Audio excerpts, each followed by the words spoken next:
I feel about people who chip away at psychedelics and take pissant amounts and go to clubs and go to class and go to the mall. And, this is not the program, folks.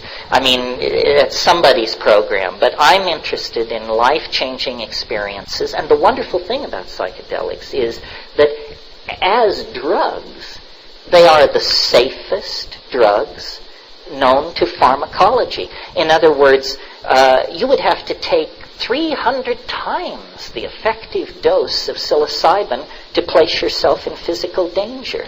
No one knows the LD50 of LSD.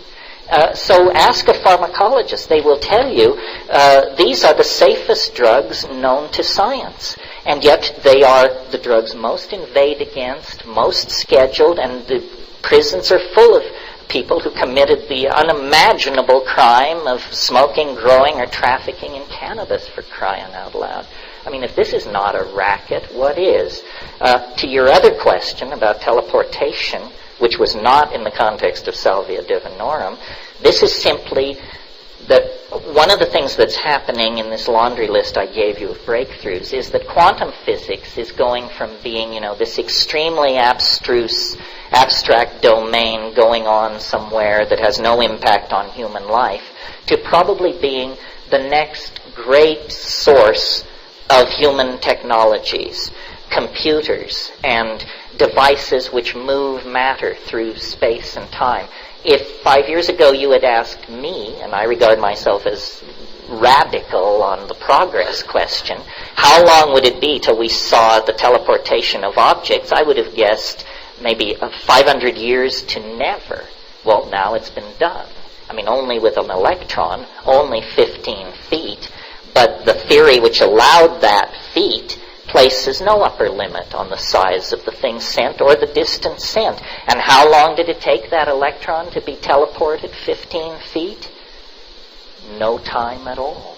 No time at all. This is trans-relativistic technology we're talking about, folks. In 20 years, you may destroy and reconstruct yourself at a distant point 10 times a day as you go about your ordinary business. It's a transportation breakthrough. There are other things like this, quantum computers, DNA computers, and then the best friend of all of the radical progressivist, the unexpected, which always delivers the most astonishing technologies.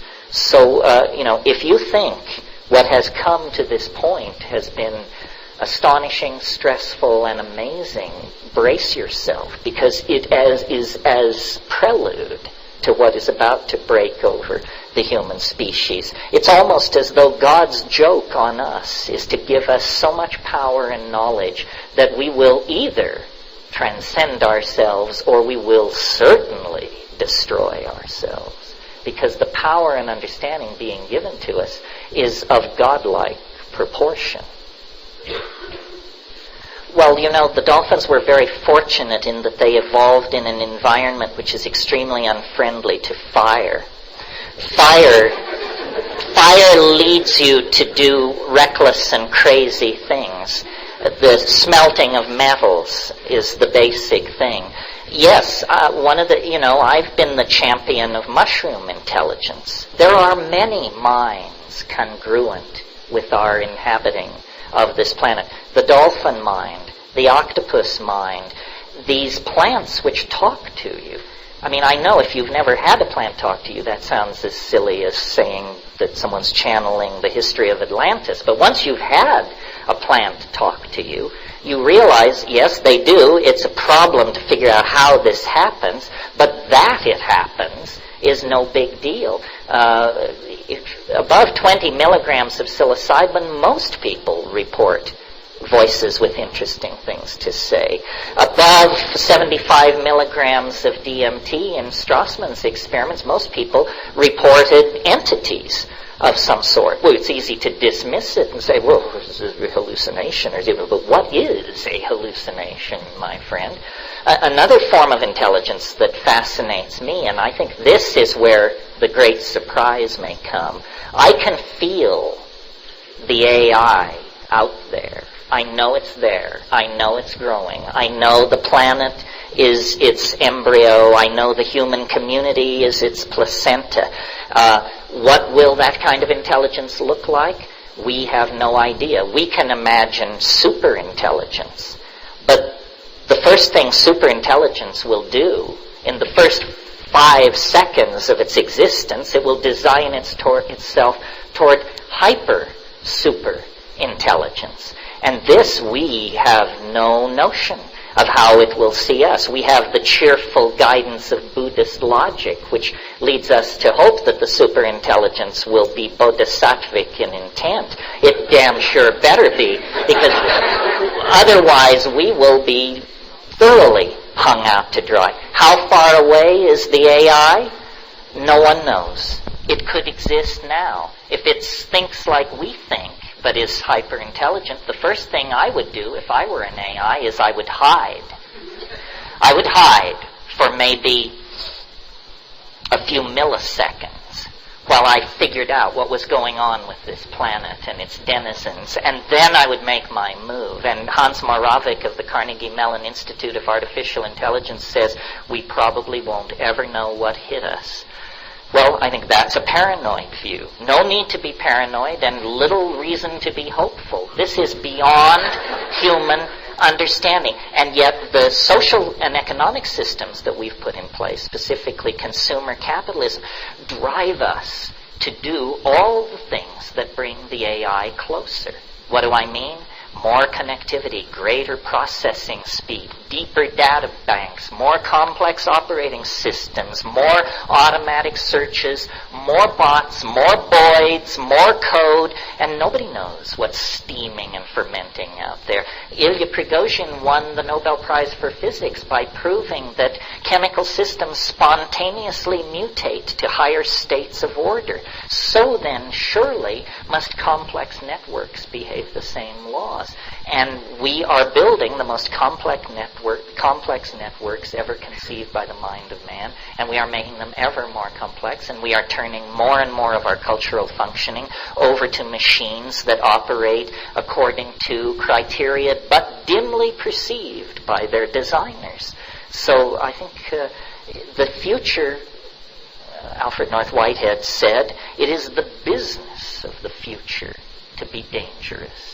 And so it is, but never more dangerous than at the present moment. I've come to believe, and I'll just lay it on you, why not? I've got the mic, that what's really going on is that the Earth's strategy for its own survival is through machines, and that the human beings are an intermediate step.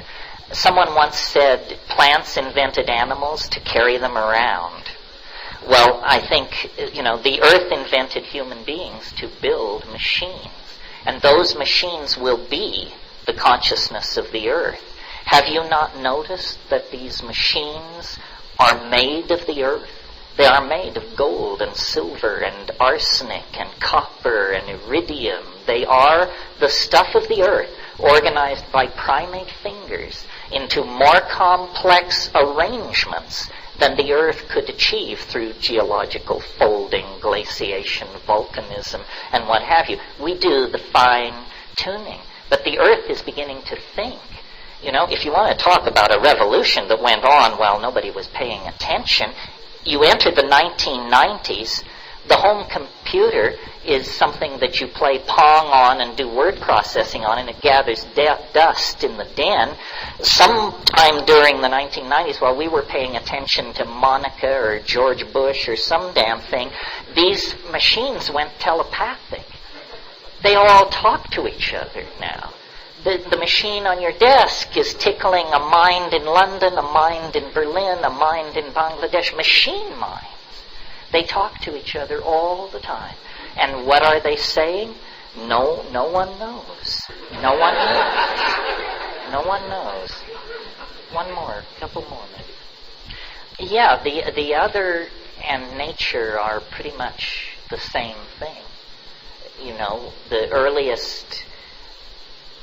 Well, it's too late in the evening to go for the full Monty here, but the fallout of psychedelic shamanism created profound alienation And it occurred around the same time as the invention of